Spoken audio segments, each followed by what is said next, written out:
let me welcome here on our stage the founder of Vivino, Heini. Heini, welcome. Thank you very much. Very pleased to be here. We are very happy to have you here. It seems like we have people from all over the world. You know, we had Alex from the US. We had Frederick from Sweden. You are from an island originally. You said Faroe Islands, right? Yes, that's correct. And you are now in Denmark. I'm back in Copenhagen now, yes. I've been based in the San Francisco, Silicon Valley for the past 7 years now. Heini, I want to start where Alex left off because I really enjoyed Alex. You know, Alex from TechCrunch, you can tell that he knows his stuff. And the last question he asked Frederick was about M&A. Yeah. Vivino is a project which quickly conquered the wine world. Do you have any M&A offers? So what do you think about the route of going from the founder to an exited founder and just start enjoying life? Yeah. So first of all, I think he also has a question about what's it been like during the Corona? Has M&A activity gone up and so on? And I think both from a investment point of view, but also M&A, things have gotten really, really hot. A lot of deals are happening right now, both funding, but also, you know, people buying each other and so on. So yes, we've seen increased value there, increased action there. So you said just before that we seem to have conquered the wine world really quickly, and sometimes it looks like that, but it has actually been 10 years. So it always takes a while to get there for sure. But yes, M&A, definitely more activity right now. And for someone like us, we wanted to build an amazing company. We wanted to build a sustainable company. And if that's going to end up with M&A activity or an IPO, but we don't really know that. We just want to build an amazing company. Yes. So let's start at the beginning then. You know, when Google started to bring a browser to the stage, there were already like 6 or 7 browser companies available on the market. When you launched a wine app, there were almost 1,000 apps on the App Store. Yeah. And yet you won the race. And I would like to dig into the details because there were, you know, I'm sure others had more ambitions and they had a better starting position. Let's start with the biggest pain you wanted to solve, and what did it take you in those last 10 years? What were the key things which, after you implemented them, brought Vivino more to the world stage of wine? How did it start? I think it's really not something that's easy to do, but it's really not that complicated. Can you or can you not solve the problem? Can you understand exactly what the problem is, focus like crazy on that, and then actually solve the problem? Mm-hmm. And I think we figured out really quickly that the problem that people needed to solve is this one wine I have in front of me, is it good or is it not so good? Like focus everything on that and nothing else. And how did you know this is the key problem and not the price of the wine or how to buy other wines? What made you think this is the key issue? Yeah, I think we asked our users very early on, what do you think is most important? And like the ratings #1, price is actually #2, and so on. So we knew that pretty well. We could also see as we got better at that the user became more and more engaged.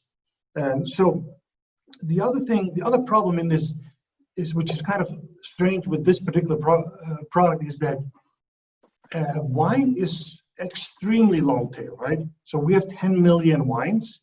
So the day you launch this product, you can't solve problem for everybody. It's just about solving the problem for as many as possible and keep increasing it. So we learned early on is, hey, you're not going to have a perfect product. You're not going to have an amazing product, and that's fine. Someone like Apple could never build a product like this, right? Because they want to release something that's done and polished. You need a certain mentality of being able to release something that you improve. And what we learned really quickly is not to have a perfect product, but to have the best product. So look at who you're competing with and then focus on having the best product.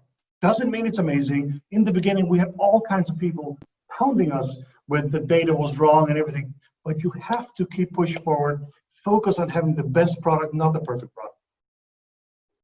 Okay, and You started with knowing what the key issue was, but then you had the issue of anybody who's building a marketplace needs both sides of the table. Yes. And in order for users to be attracted to Vivino, they need to find something useful in the app. And when you're starting, there's nothing in the app. No. How do you make it to the point that you get the viral effect of users bringing other users? And that really took us a while, honestly. But really what you do, if there's any way you can hack your way to that, do that. And what we did specifically was, look, we had to have seen the wine before we gave you some information.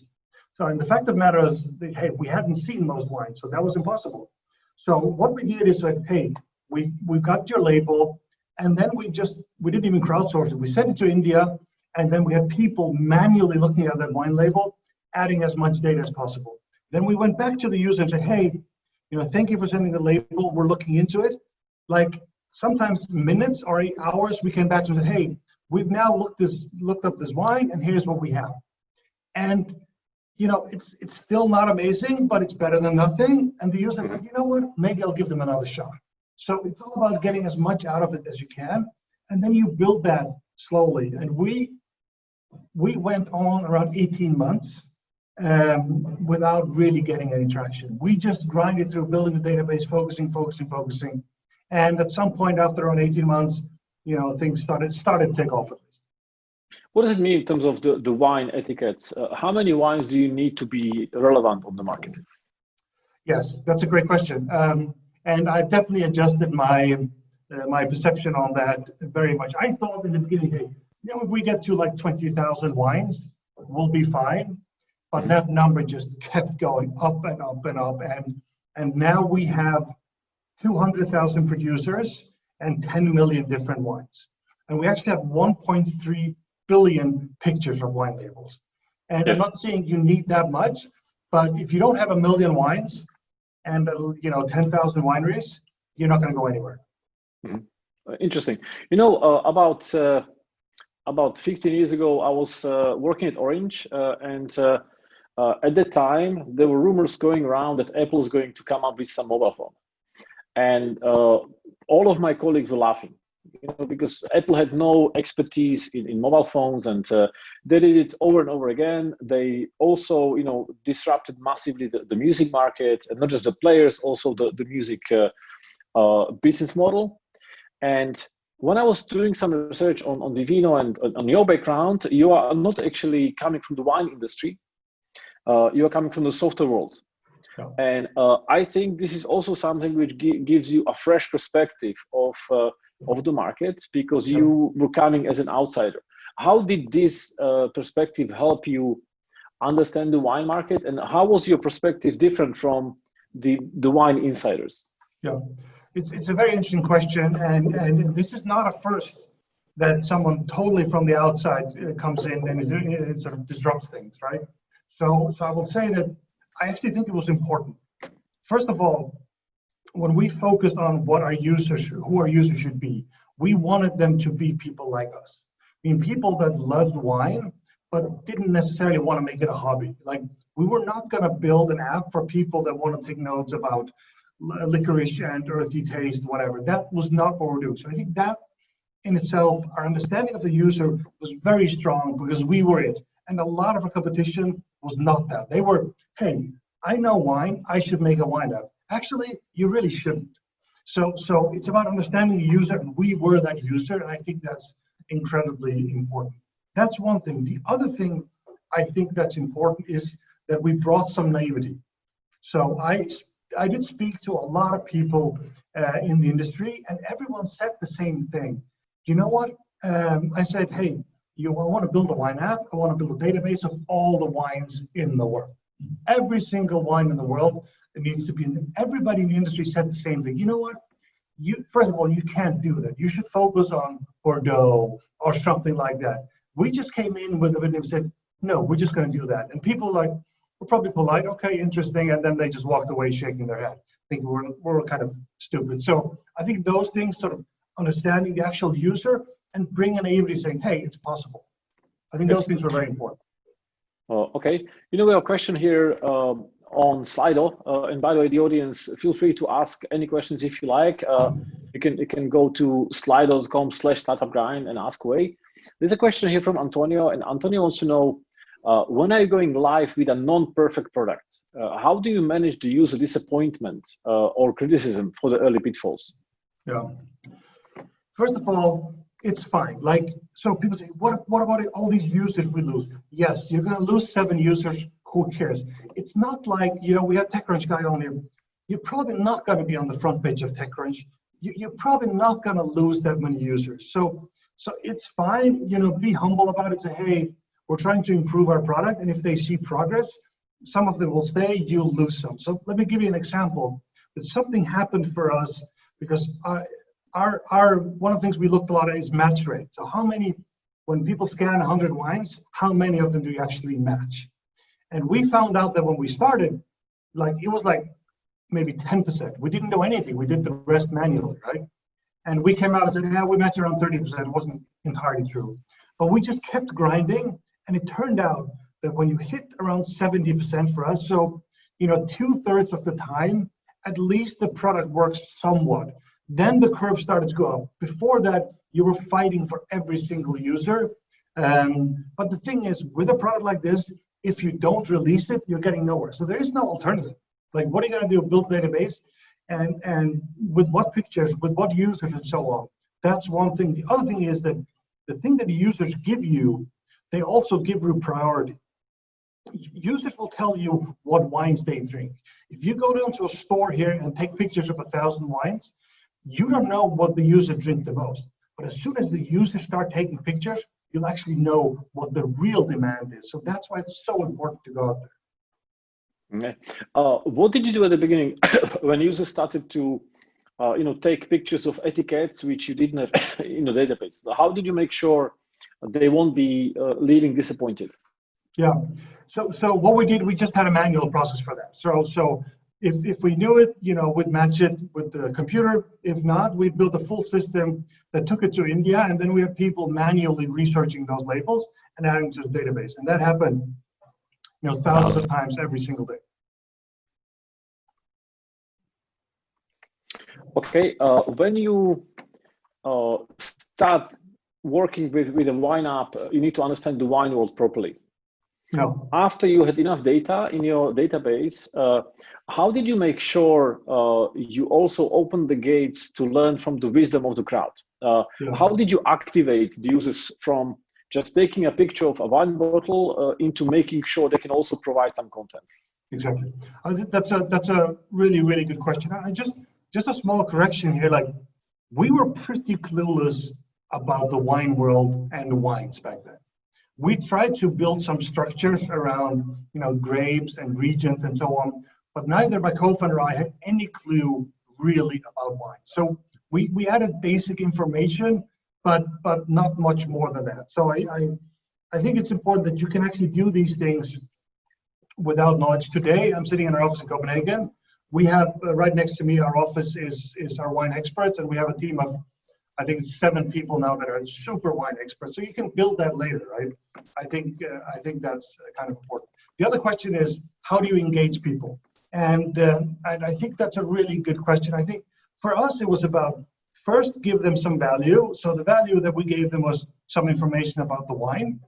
And then secondly, if there's some light way that you can engage them without asking too much, and don't ask them to write a lot of stuff. But in our case, it's about giving a rating. And in our case, it's a 5-star rating, and 20% of every single scan that people do also generates a rating. As soon as you get that engagement, there's a good chance that, hey, some of them are going to write a review and so on. So if you give some, they'll give you back. But it varies a lot what kind of product you have. Okay. Now, when it comes to learning from the data, because at some point you started to have lots of data, what did you learn from the users about the wine, and how did this change the way you shape the app going forward? Yeah, we actually touched it a little bit earlier about, we do a lot of research on what are you most interested in, because that should really determine the hierarchy on how you show information. a lot of people also feel now that there's a lot of data in the app, and if you haven't tried it, you should definitely check it out. So we had to make some clear decisions on what are the most important things. Let me give you an example here. So the first most important thing is the wine good or bad. So that's the rating. We're going to put that right in your face in front of you.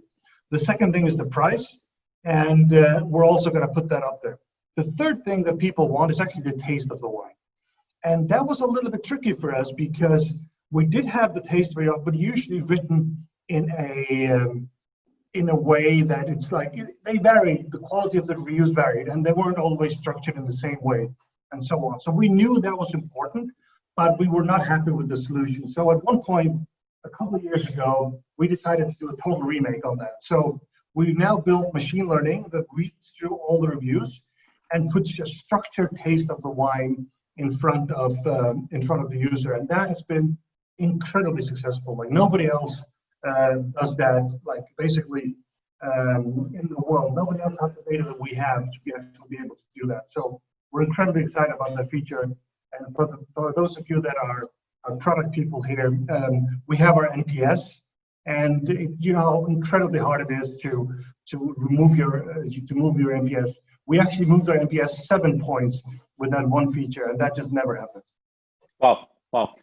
Let's talk about the business model for a bit. When you started, how difficult was it for you to convince the first investors? How many have you seen, and were they doubting the fact that you could make it as a sustainable business, or was it hard to convince them that you can really become an important player on this market?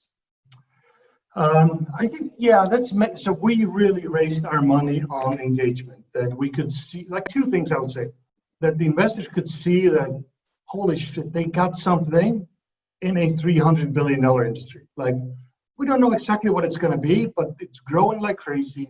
People are using it, and it's a $300 billion industry. And there's also a link between the engagement and actually buying wine. So telling the story that, hey, no, you're going to scan this wine, you're going to rate it, and then you're going to buy it through Vivino. I think that was a really compelling story. So we didn't have to, so our business model is never going to be in the way of the product. Actually, our business model, which is selling wine through the app, is an extra feature. Like, it's not a commercial that's in your way. It actually makes the product stronger. And all that sold it really well. And what happened later was that it turned out to be incredibly hard to actually build that business model and build that marketplace. How many suppliers do you need? Logistics, support, all that has been incredibly hard. But they had faith that we could do it at some point because of the engagement and the interesting market. Is your business model now mainly focused on just selling wine, or also on some promotional activities of wine producers, etc.? It is mostly as being a marketplace and selling wine through, but in some cases we support that. So, you know, we know what our users like, so we can send emails to them and say, hey, we now have this wine here. We know you're going to like it. You should really buy it. So yes, we do a combination of both. And then we've launched a new model now, which is what we call sponsorships, where we go out to wineries, and wineries can get a better presence on the app. So we're not going to push them and so on. It's just when people scan, they'll have videos and so on, and we sell them some data and stuff too. We think that can be a pretty profitable model too. Okay. Heini, you will have a digital company, yet this company is about a physical product. And this combination of both worlds, scaling digitally is easy, scaling physically is not. How do you deal with having to have partnerships and relationships with other partners, business partners, delivery companies? How do you deliver to other countries? How did you solve this issue? Yeah, it's not been easy. Let's put it that way. It's not only a physical product. It's a physical product. It's made out of glass. It's heavy and it breaks. So it's the worst kind of physical product, honestly. But that's good. You know, that's the good thing. That's the challenge. So we started really doing this in 2016, and we really spent like 2 years on figuring all this out. So we have now over 700 suppliers around the world that are fully integrated with Apple Pay and Google Pay. You know, 2 clicks and you can buy through the app. But getting to that has been incredibly hard. Like, let me give you some ideas of challenges, right? So one of them is just the names of the wines. Like we have a wine database that's massively big, and then you have someone who sells wine over here. They use a completely different naming convention for the same wine. So that's one thing. First, you have to find out what they actually sell. That in itself is incredibly hard. And then comes the entire logistics of actually, selling the wine, shipping the wine, and so on, and policing that they actually, send it out at the right time. What happens if there's a problem, and so on. And especially, so half of our revenue is in the US, and the bar is incredibly high in the US. Amazon, whatever e-commerce you're in, Amazon sets the bar. So people are expecting whatever Amazon delivers. And so we have to be at the same level. And that's a lot of work, that's a lot of policing, but we're really getting there. I would say in 2 years in 2018, we really started to figuring out and are doing a pretty good job at it now. Okay, let's look at some questions from Slido. We have one here from Tim. Tim wants to know, what have been the highlights and lowlights of your journey with Vivino to date? Yeah, that's a good question. Highlights. I like it, and this is not one story, but what really drives me and what really is satisfying to me is like people coming up to me and saying they love Vivino, saying that, hey, I use Vivino all the time and I love it. Having built something that, we have almost 50 million downloads now, that millions and millions of people use and appreciate, that is incredibly satisfying. I mean, for me, that's what it's about. It's creating something that people use and know, and you walk down the street in Italy and you see your own logo, and so it's crazy, right? So I think that's incredibly satisfying. And I'm a super optimist. So when you talk about the low points, I can't even think of something. It's just rough building a startup. Like you get disappointed all the time when things don't work and so on. But it's a funny thing, I forget them right away. Yes. Do you have limitations when it comes to delivery of your wine globally? I just got a message from a friend of ours. He's in Israel, and he tells me he can't order wines from the top list in his area. That's correct. So we take the markets country by country. Okay. So we're in, I think we're in 19 markets now. So you scale country at a time. Sorry? So yeah, you bring products physically to each market separately. Yeah, but we don't do that. We do that with our partners, right? So we're in 19 markets right now, and we partner with people there. So in almost all of those markets, we have people on the ground, but we're not selling wine as such. We're dealing with partners and so on, finding out what they have, sourcing it, and so on. That's the model mainly. So if we had to ship over borders, alcohol is incredibly difficult when it gets to that. I think in Europe, we will start doing that at some point, straight from Italy up to Denmark or Sweden, whatever.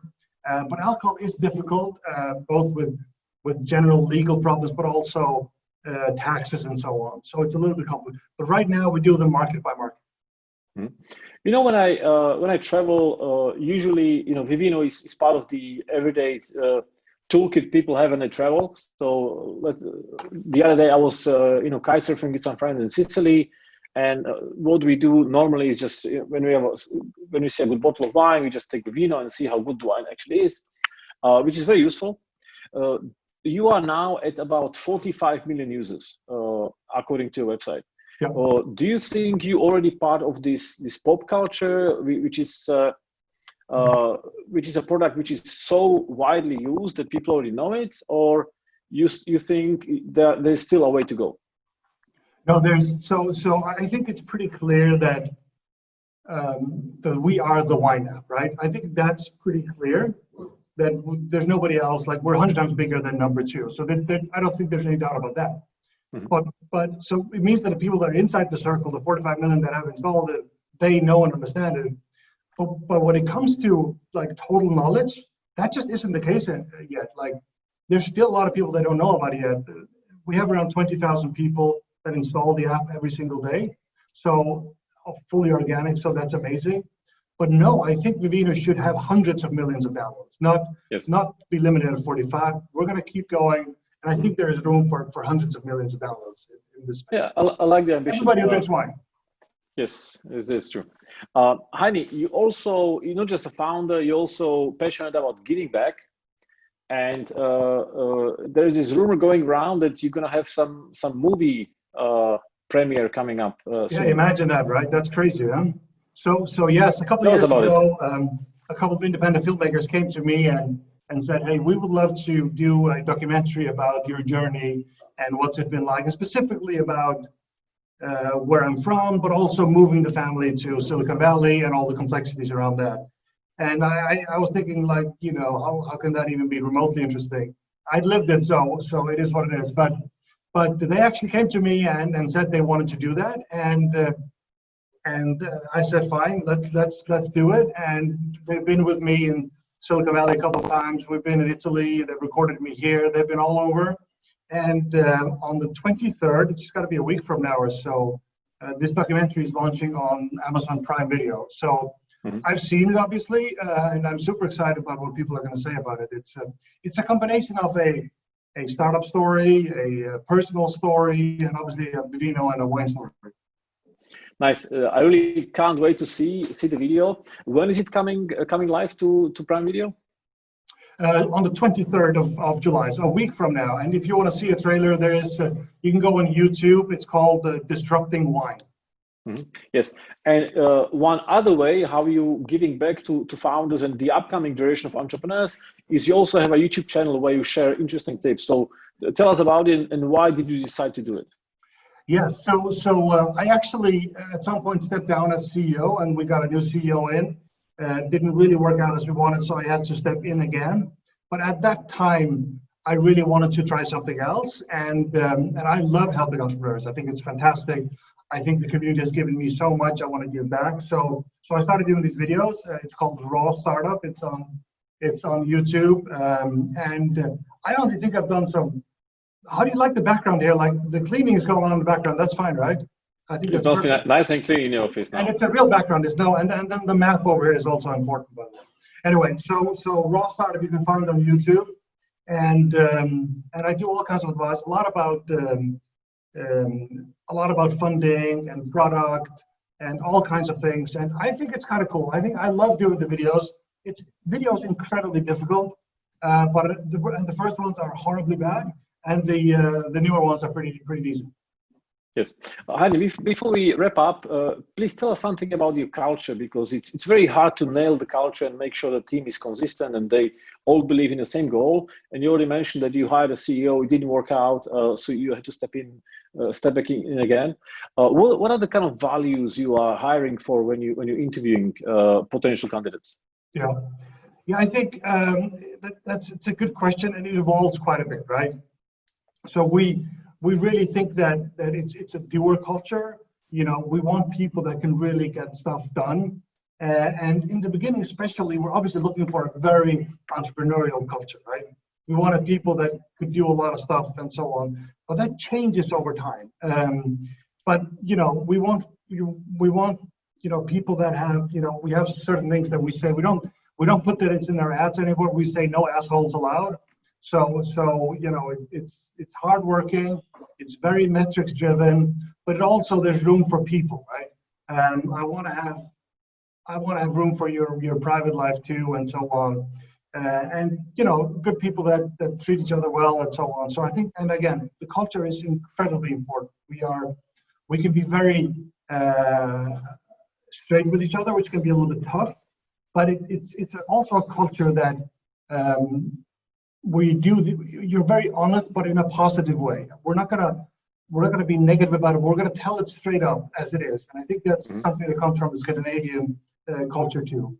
Last thing on that is a trust culture. Like we will give you room to run this thing, and if you make a mistake, I mean that's fine. That happens, but we'll really give people trust. Yes. Okay, Heini, I want to wrap up and finish on the question which is from Victoria. Victoria wants to know, let's say you would exit Vivino, what would your next chapter be? And if you choose angel investing, what are the sectors you would be most excited about? Yeah, wow. Yeah, I'm not sure I want to be an investor. I'm not sure I'd be a good investor. So it's something I thought a lot about. Do you angel invest now? I haven't done it yet. No, I'm not sure I'm a good investor. I might learn it at some point, but I'm a little bit of an all-in guy, which means that I just focus like crazy and like to do what I do fully. And as an investor, at least you have to learn that. So I'll say one thing about what would I invest in and whatnot, and you talked to Frederick about this too. And I'll be honest with you, as somebody who has been successful in consumer is really, really hard. And it's not because we're extremely talented, you know, we obviously know what we're doing, but it's just hard and it takes a lot of luck and so on. So I would generally be careful with investing in consumer. So even if I'm successful in consumer, I'll just say that it's really, really difficult, and doesn't mean B2B is easy, but it is a little bit more predictable, I would say. Yes. Heini, thank you so much for being here, for sharing your thoughts. It's very valuable for us.